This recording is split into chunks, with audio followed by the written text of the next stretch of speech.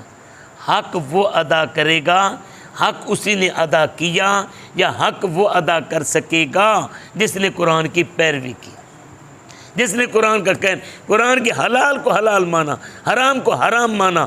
تو جس نے قرآن کا کہنا مان لیا، قرآن کے احکام کے اوپر عمل کر لیا، اصل میں یہی بندہ قرآن کے اوپر ایمان رکھنے والا بھی ہے۔ وَمَن یکفر، اور جس نے انکار کیا اور اسمبلی میں بیٹھ کر قرآن کے خلاف قانون بنائے، اللہ فرماتا ہے اولئک هم الخاسرون، چاہے دولت جتنی بنا لے، چاہے محل ملک یا غیر ملک میں بنا لے، چاہے کسی ریاست کا حکمران بھی بن جائے، اللہ فرماتا اولئک هم خاسرون۔ اس کا مقصد یہ ہے کہ کی محمد سے وفا تو نے تو ہم تیرے ہیں، یہ جہاں چیز ہے کیا لوح و قلم تیرے ہیں۔ جنہوں نے قرآن کی اتباع کی، میرے پاک غوث رضی اللہ تعالی عنہ کے بارے میں آتا ہے، آپ کے پاس بغداد کے لوگ اکٹھے ہو کر آئے اور کہنے لگے حضور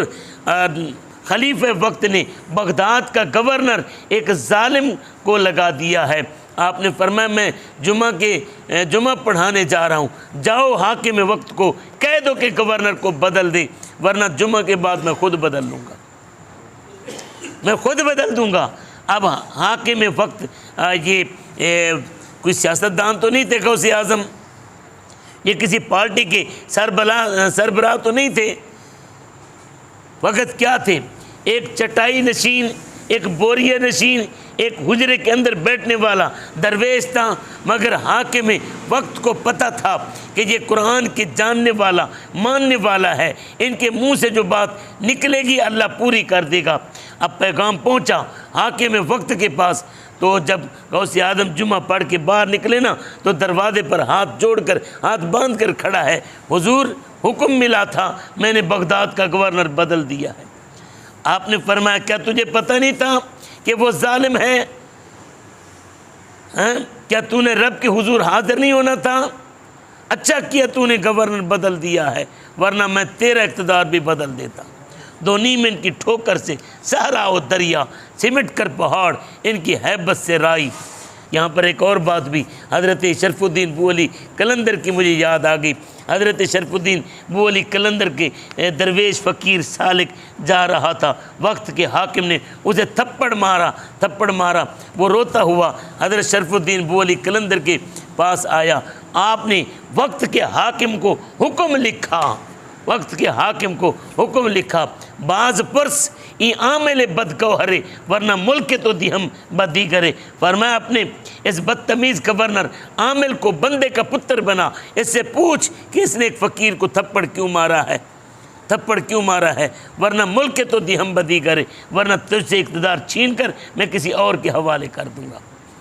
یہ اللہ والوں کا مقام ہوا کرتا ہے۔ اللہ پاک ہمیں سمجھنے اور قرآن پاک کے اوپر عمل کرنے کی توفیق